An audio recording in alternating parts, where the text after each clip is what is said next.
CPAM, 24 heures par jour, 7 jours sur 7. Une équipe de professionnels et de passionnés de la radio vous apporte le monde entier chez vous. Information, éducation, récréation, CJWI plus près de vous. Depuis Montréal, radiounion.com, la voix des communautés culturelles au Québec. CPAM. Maison AM.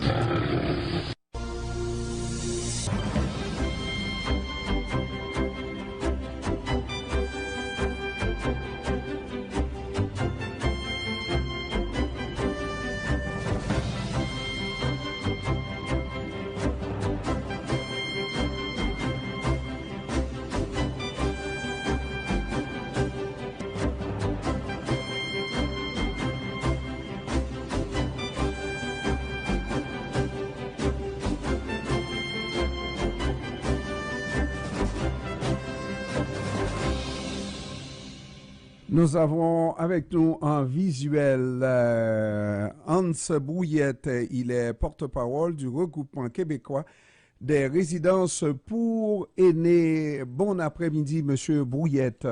Bonjour, Monsieur Pierre. Comment ça va, Monsieur Brouillette? Ça va très bien. Ça irait mieux si on avait moins de fermetures de résidences pour aînés, mais ça va quand même. Ça va quand même et ça continue. C'est quasiment extrêmement difficile. Et là, on parle de plusieurs dizaines, pour ne pas dire centaines de personnes aînées qui seront à la rue, littéralement.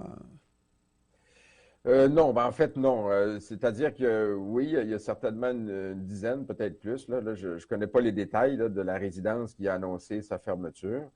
Ils sont pas à la rue, c'est-à-dire qu'il va y avoir un accompagnement, donc les gens devront être relocalisés dans certains cas. On comprend aussi que certains aînés en résidence n'ont pas nécessairement besoin de services de soins ou d'assistance personnelle à la vie quotidienne, comme l'aide à l'habillement, l'aide à l'hygiène.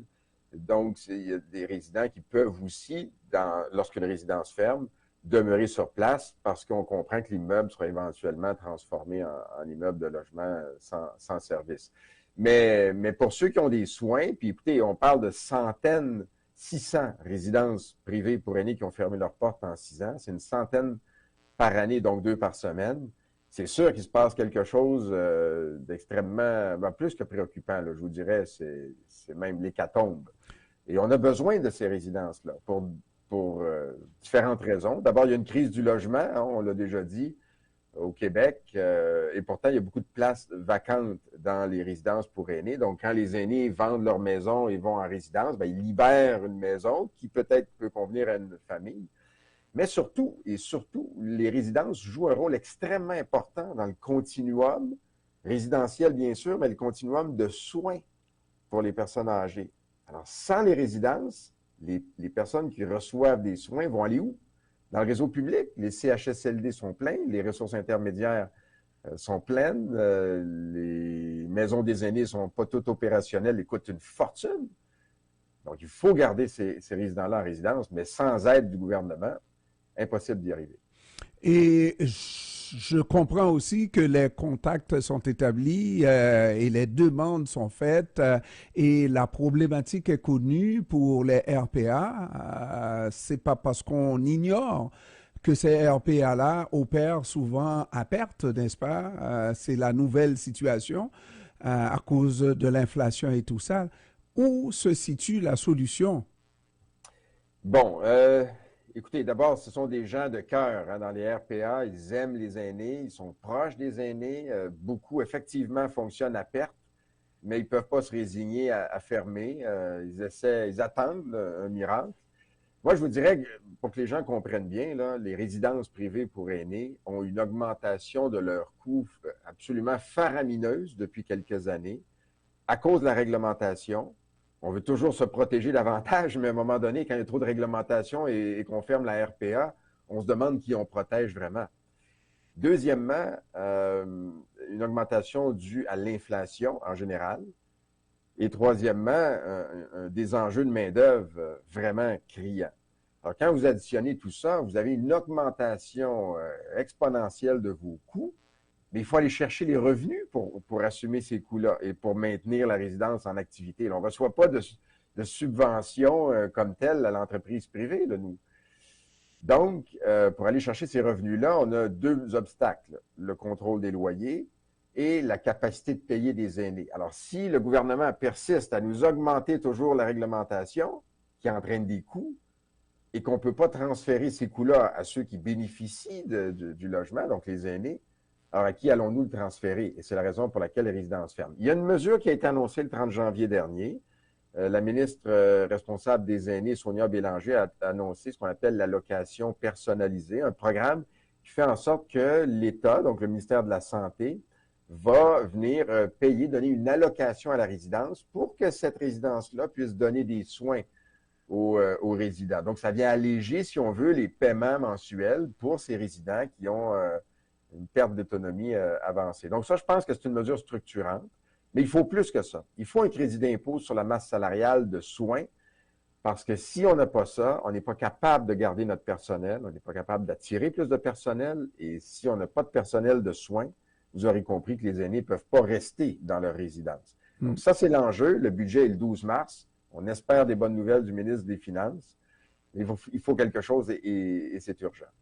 Et moi, ce qui m'a surpris dans l'article du journal La Presse, je crois, ce matin, c'est le fait qu'on nous ait dit, pour ce qui concerne la RPA en question, le tournesol, qu'il y a de tout et dans une des tours, il y a des espaces vides. Moi, je pensais que tous les espaces étaient occupés et qu'on avait vraiment pas suffisamment de place à la demande, là.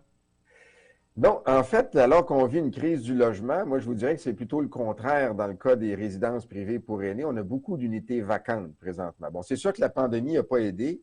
Hein? Avec les confinements, il y a des aînés qui se disent, est-ce que ça peut se reproduire, un confinement?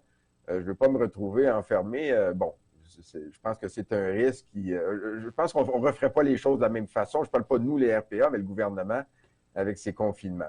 Deuxième élément qu'il faut considérer, c'est la capacité de payer des aînés. La capacité ne va pas en augmentant quand on regarde les revenus. Hein. Ceux qui sont retraités ont des revenus fixes ou même en décroissance par rapport à l'inflation. Est-ce que ces aînés ont la capacité de payer le loyer et les services en RPA? Bien sûr, si les RPA qui ont des unités vacantes aimeraient bien réduire le loyer pour avoir au moins des résidents. Mais on ne peut pas faire ça parce qu'on a du personnel à payer, on a des taxes à payer, des travaux, on a toute une panoplie d'exigences réglementaires qui nous obligent donc à avoir des revenus conséquents. Alors, oui, il y a des unités vacantes, mais on ne peut pas les donner à rabais ou les louer ces logements-là à rabais. Ce qui fait en sorte qu'il y a une offre, il y a une demande, mais les deux ne se rencontrent pas. Ce qui peut permettre aux deux de se rencontrer, comme je vous l'ai expliqué, c'est vraiment si l'État intervient pour dire un instant, là, ici au Québec et au Canada, les soins de santé sont censés être gratuits. Alors, si un résident, et pas si, mais les résidents qui ont besoin de soins de santé, l'État va les assumer. On va vous maintenir à domicile parce que les RPA sont des domiciles. Hein? On n'est pas dans un hôpital ou un CHSLD. C'est un mode d'habitation, c'est un domicile. Donc, l'État intervient, vient soutenir l'aîné qui a besoin de soins. Et cet aîné-là, bon, bien sûr, pour la portion du logement, va continuer de payer. Et là, tout le monde y gagne. L'aîné gagne, la RPA gagne, et bien sûr, les finances publiques, parce qu'on n'envoie pas, on ne déplace pas ces aînés-là vers des ressources qui coûteraient beaucoup, beaucoup plus cher à l'État si on avait à les transférer en CHSLD. Et moi, là où je suis abasourdi, c'est parce que je ne comprends pas. Il y a des résidences RPA qui ont fermé leurs portes et ces aînés-là ont dû partir. Où est-ce qu'on les retrouve si les RPA sont de plus en plus vides, n'est-ce pas? Je ne veux pas dire tous sont vides, mais il y a des espaces libres qui abritaient des aînés. Où sont passés ces aînés-là? Bon, écoutez, c'est évident que, rendu à un certain âge, le taux de mortalité est plus élevé. Donc, des aînés quittent Ils sont quand même pas tous. un Ils monde sont pas meilleur. tous morts, quand même. Non, non, on ne parle pas de la COVID ici. Là. On n'est pas de. Ce qui est arrivé dans les CHSLD n'a pas eu du tout la même ampleur dans les résidences privées pour aînés. Là. Donc, il y a eu beaucoup de décès, mais les résidences en sont relativement bien sorties. Il y a eu beaucoup de travail qui a été fait pour réduire le risque.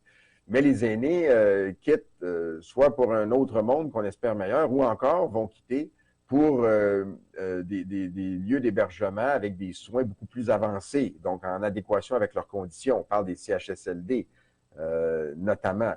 Donc, ça libère des places. Maintenant, il faut vraiment remplacer ou combler ces places-là, sans quoi la RPA, évidemment, n'a pas de revenus suffisants pour demeurer en activité. L'immeuble ne va pas disparaître, hein, c'est un immeuble de logement qui pourrait être donc utilisé en logement, sans service, mais les services disparaissent. Et c'est ça qui est dramatique, parce que les services disparaissent, mais les besoins ne disparaissent pas. Donc, les aînés qui ont besoin de services, s'ils ne les ont pas en RPA, vont devoir aller les chercher ailleurs. Et ce ailleurs coûte beaucoup plus cher.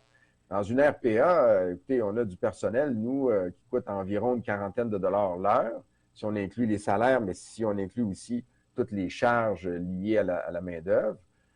Mais si vous allez, là, si vous comptez pour une heure de travail par du personnel provenant des CIS et des CIUS, donc du ministère de la Santé, pour, par exemple, aller donner des services en RPA, au lieu que ce soit le personnel de la RPA, c'est plutôt des gens du CIS ou du CIUS qui vont y aller, c'est plutôt l'ordre en haut de 100 $, 100, 115 $ l'heure, l'équivalent. Donc, c'est 3 fois plus cher. Alors, bien sûr, cet argent-là, si le gouvernement souhaite, puis je pense que c'est le cas, améliorer le système de santé et utiliser l'argent, non pas pour nourrir une machine, mais bien pour donner des soins directs à notre population, on doit passer par les RPA et donc bonifier les programmes, instaurer des nouveaux programmes de soutien.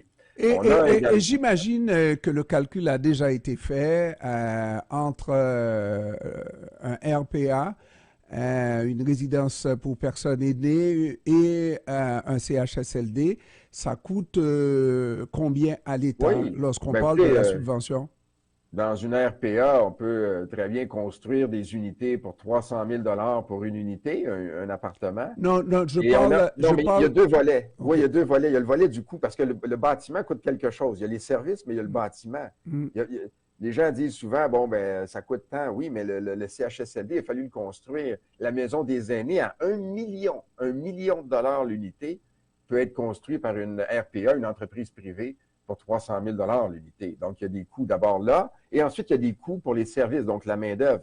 Si on regarde dans une RPA, si ça coûte, par exemple, 40 000 $ ou avec les soins, on peut se retrouver très rapidement à 65 000 – 70 000 dans une ressource intermédiaire et nettement en haut de 100 000 pour un CHSLD. Je comprends que ce n'est pas toujours les mêmes services, mais il y a une économie très, très importante en RPA. Et ça, malheureusement, je pense que peut-être que assurément que les coûts les calculs sont faits sur le plan financier, on les a, ces chiffres-là, mais sur le plan politique, je ne comprends pas comment le calcul n'est pas sauté aux yeux des politiciens pour dire c'est évident qu'il faut non seulement s'assurer que les fermetures de RPA cessent, mais il faut s'assurer qu'on construit des nouvelles RPA pour répondre à la population, pour avoir une couverture territoriale du Québec la plus grande possible. Vous avez des régions, des régions où il y a une RPA en dedans de 20-30 km.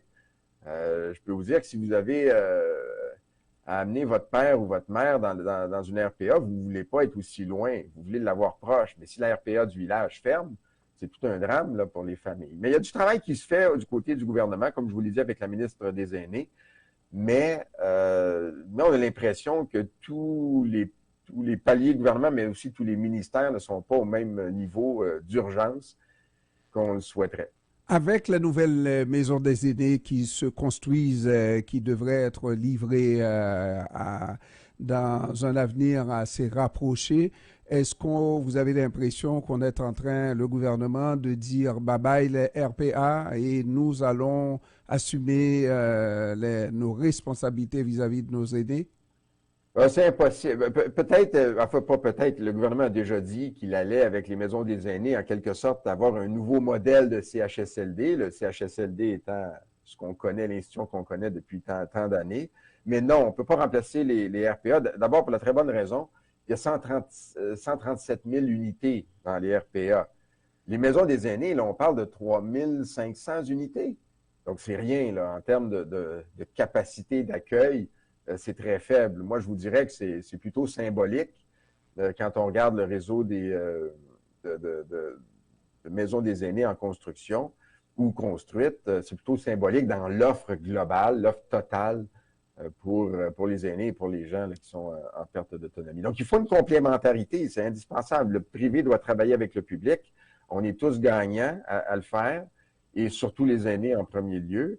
Malheureusement, ce manque de cohésion, et c'est certainement pas parce qu'on ne le souhaite pas, nous, du côté du RQRA, ce manque de cohésion a des coûts, engendre des délais et engendre un dysfonctionnement qui, ma foi, est absolument pas compatible avec les besoins de la population et l'évolution démographique qui, comme vous le savez, va exploser là, en termes de nombre d'aînés au cours des 10-20 prochaines années. C'est de ça dont j'allais parler justement. Donc, vous l'avez touché. J'imagine que tout le monde est conscient de cette situation-là. Et si ça ne s'améliore pas, ça veut dire que l'avenir est très sombre pour les aînés, dont moi, avant vous, et vous, après moi, et les autres. Et les décideurs. Les décideurs aussi. Les décideurs devront se poser les questions. Quel avenir veulent-ils pour le Québec? Bon, vous savez, il y a un budget qui s'en vient, là, le budget du ministre Éric Girard, ministre des Finances. Voyons ce que contient ce budget-là. L'idée n'est pas d'aider les RPA. Là, je comprends que le gouvernement ne va pas aider des entreprises privées, mais d'aider les aînés. Et ça passe par des programmes pour les aînés en RPA. On souhaiterait un crédit d'impôt sur la masse salariale des soins. Ça pourrait faire une grande différence. Alors, la réponse sera dans le budget du 12 mars. Hans Brouillette, porte-parole du regroupement québécois des résidences pour aînés. Je vous remercie d'avoir pris du temps de nous parler, mon cher. C'est moi qui vous remercie pour l'invitation. Au plaisir. Au plaisir. Au revoir.